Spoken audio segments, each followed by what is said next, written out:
Hello everyone, Inventor719 here, and in today's video I am going to be showing you how I made this internal combustion pistol along with some very awesome shooting tests. So please be sure to stick around for those.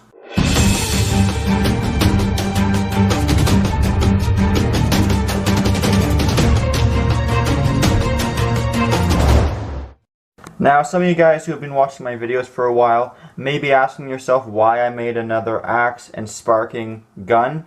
I'll let you know that this is not like any other spud gun you've ever seen.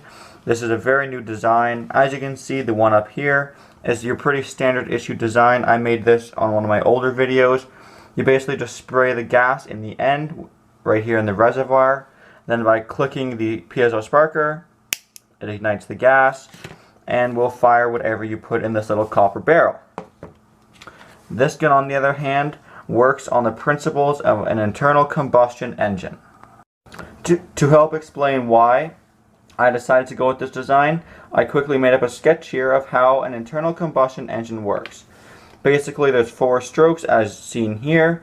The first stroke is where you have your fuel and air entering the combustion chamber.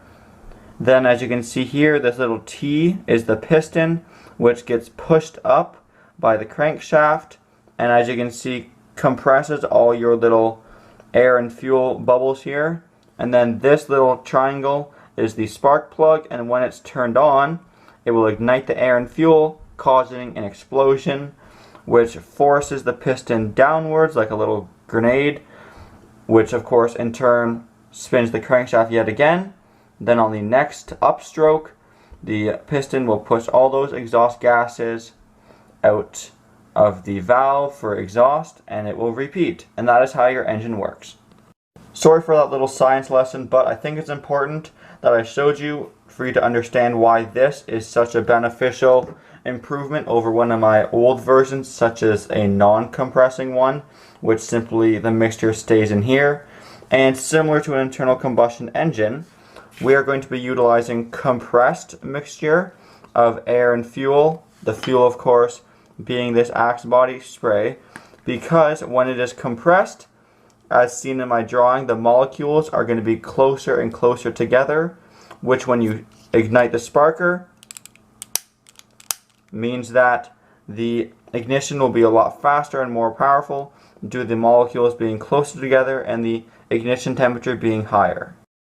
I clearly already constructed this gun off camera, but I'm going to quickly now go over the basics of how I made it. It is not that tough. I started with a lighter, took off the barrel by taking apart the lighter, took off the barrel of the lighter, and inside you will find 3 things. You will find 2 electrical wires and 1 gas line.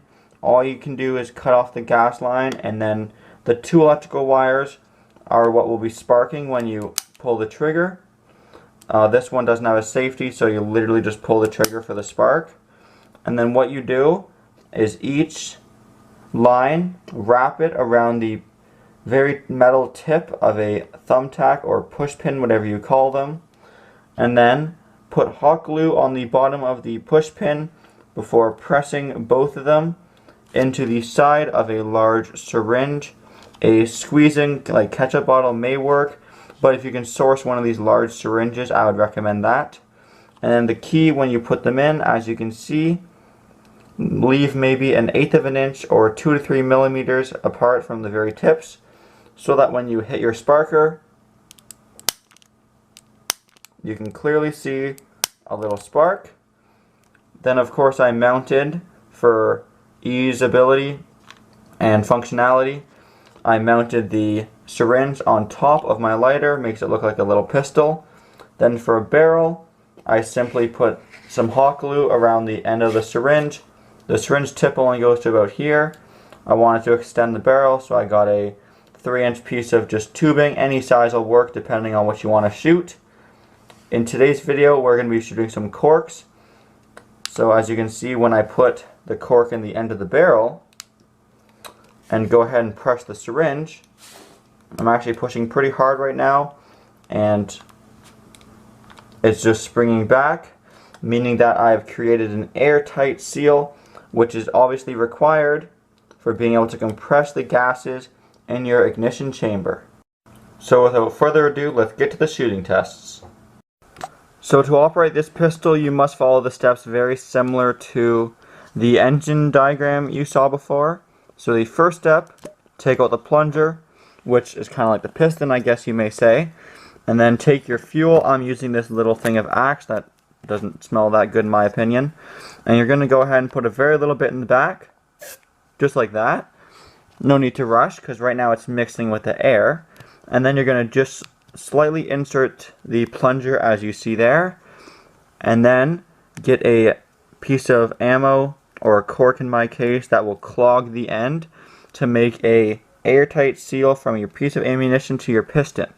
And you'll know if it's airtight when you start pushing, if there's lots of resistance. As you can see here, mine does have lots of resistance and therefore must be airtight. Then to shoot, compress as much as you want. It's kind of cool with the syringe because it has markings. There's the 30 mil is usually what I shoot it at. But if you want more power, you can go 25 or even 20. The more compressed and the more fuel you have, as long as it's not too rich of a fuel mixture for it to ignite, the stronger the shot will be. So I'm going to go ahead and show you one sideways, and then we'll do one shooting down my living room, so you can see how powerful and fast it shoots. Firing in 3, 2, 1. There you have it.